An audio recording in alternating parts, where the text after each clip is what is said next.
মায়ের পেট থেকে মানুষ ভূমিষ্ঠ হয়ে আসে যেরকম নিষ্পাপ হয়ে, সেরকম নিষ্পাপ হয়ে যাবে মানুষ তিনটি আমল করলে।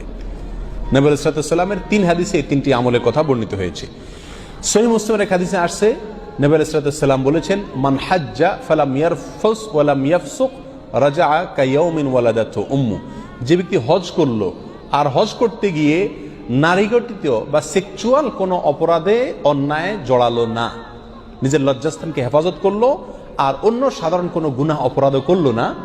এই ব্যক্তি হজ করে যখন আসবে সে মায়ের পেট থেকে ভূমিষ্ঠ হয়ে যেরকম একটা শিশু নিষ্পাপ অবস্থায় আসে ওইরকম নিষ্পাপ হয়ে আসবে। তাহলে একটি আমল পেলাম, যে আমলটি হলো হজ করা, যে হজে কোনো কি থাকবে না, সেক্সুয়াল অপরাধ থাকবে না এবং অন্য কোনো গুনাহ থাকবে না। দ্বিতীয় আমল হলো,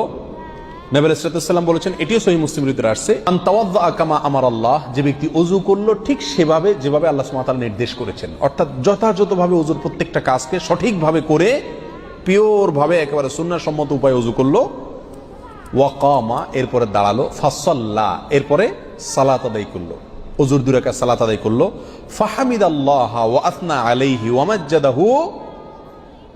এরপরে সে আল্লাহর প্রশংসা করলো আর আল্লাহর গুণগান করলো, আল্লাহর স্তুতি বাক্য প্রকাশ করলো। আল্লাহ তাকে অনেক নিয়ামত দিয়েছেন, এই যে সালাত, এই যে ওযু, এই যে ইসলাম নিয়ামত দিয়েছেন আল্লাহ তাআলা। এর জন্য আল্লাহর কাছে একবার অন্তরের গভীর থেকে আল্লাহর প্রতি প্রশংসা প্রকাশ করলো, আলহামদুলিল্লাহ বলল, আল্লাহর স্তুতি এবং গুণগান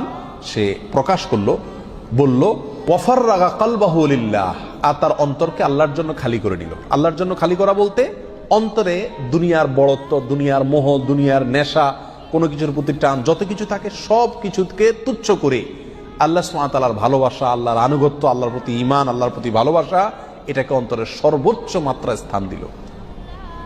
এই কাজগুলো যে ব্যক্তি করলো, নবী আলাইহিস সালাম বলেছেন, এই ব্যক্তিও রাজাআ কায়াউমিন ওয়ালাদাতহু উম্মু, মায়ের পেট থেকে ভূমিষ্ঠ হয়ে আসা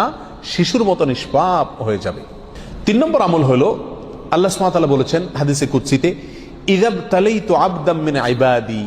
আমি যখন আমার কোনো ইমানদার বান্দাকে কোনো একটা বিপদে ফেলি, কোনো একটা মুসিবতে ফেলে তাকে আমি পরীক্ষা করি, ফাহামিদানি ওয়া সাবারা আলা মা বালাইত, এরপরে যদি সে আমার প্রশংসা করে ওই বিপদে পড়েও এবং সবর করে, আমি যে বিপদ দিয়েছি সেই বিপদে খুশি মনে যে আল্লাহ আমাকে পরীক্ষা করছেন, এই চিন্তা থেকে সবর করে এবং আমার প্রশংসা করে, তো নবী আলাইহিস সালাম বলেছেন, এই ব্যক্তিও রাজাআ কায়াউমিন ওয়ালাদাতহু উম্মু, মায়ের পেট থেকে ভূমিষ্ঠ হয়ে আসা শিশুর মতো নিষ্পাপ হয়ে যায়। আবার বলছি আমরা এক নজরে 3টি আমলের প্রথম আমলটি হলো হজ যদি কেউ করে যেখানে সেক্সুয়াল কোনো অপরাধ না থাকে এবং সেখানে যদি অন্য কোনো অপরাধ না থাকে, অর্থাৎ ফ্রেশ হজ যদি কেউ করতে পারে। 2 নম্বর হলো যে ব্যক্তি ওযু করে সুন্নাহ সম্মত উপায়ে সঠিকভাবে, এরপরে সালাত আদায় করে, এরপর আল্লাহর প্রশংসা করে, গুণগান বর্ণনা করে,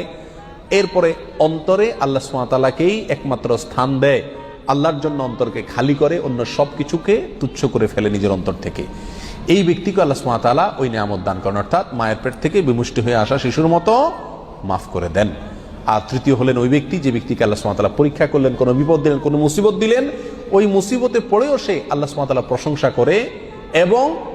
সবর করে, এই কথা চিন্তা করে যে আল্লাহ আমাকে পরীক্ষা করছেন, তো এই ব্যক্তিও মায়ের পেট থেকে